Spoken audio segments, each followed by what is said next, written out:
เจ้าหลานเสียไปเฮ็ดหยังกันทางพึ่งห้างกันนี่ผมสิเอาไปเฮ็ดนวดครับนวดทาตีนแตกให้แม่บ่โอ้แสดงว่ามันมีเป็นยาดีอยู่เนาะอันทางพึ่งห้างนี่เนาะล่างไปทำมันแต่ว่าเอาไปแต่ท่อมันบ่ได้ต้องไปใส่ยางติ้วน้ำโอ้อันนี้โมเมนต์บอกข้าเจ้าเอาไปต้มหังมาแล้วเป็นพึ่งดีบ่เจ้าหลานครับเป็นเพิ่นดีเฮ็ดเป็นในพึ่งการดีได้นี่ลุงเว้านี่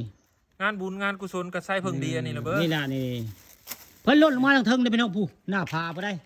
หน้าผาวัดผาพึ่งบ้านม่วงคำมื้อนี้มีหางพึ่งล่นลงมาพี่น้องนี่เดินทางพบเพศได้ผู้ค้าปานคำประชุม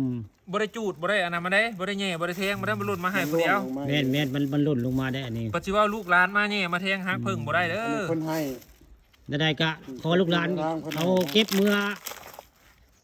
เฮ็ดพึ่งเฮ็ดเทียนเนาะให้ได้บุญได้ทานเนาะจะที่จะทานกันเลยนี่ครับเฮ็ดพึ่งดีนี่เนาะตลาดเนาะครับนี่คือพึ่งธรรมชาติหอมบ่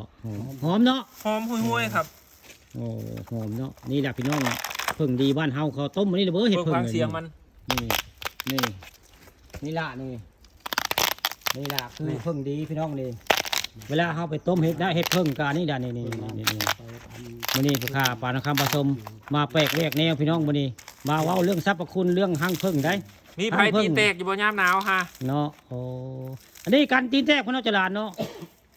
โอ้ใส่ยางติ้วโอ้ใส่ยางติ้วบ่ครับกับน้ำมันมะพร้าวแสดงว่าเคยเฮ็ดมาแล้วนี่เนาะเคยเฮ็ดให้แม่ทาแล้วครับโอ้นี่แหละหางพึ่งพี่น้องนี่ใครบ่จักสรรพคุณกะผู้ค้าปานคำผสมบอกสรรพคุณของหางพึ่งได้พี่น้องนี่หางพึ่งอยู่บริเวณวัดถ้ำผาพึ่งบ้านม่วงคำตำบลนาตาลได้ผู้ค้าปานคำผสมเอาภาพบรรยากาศหางพึ่งหล่นลงมาจากหน้าผาพี่น้องนี่แม่นบ่ลุงตัวนะตัวใดบ่แม่นบ่โมเมนต์ได้เห็นตัวสองหางเลยแล้วนี่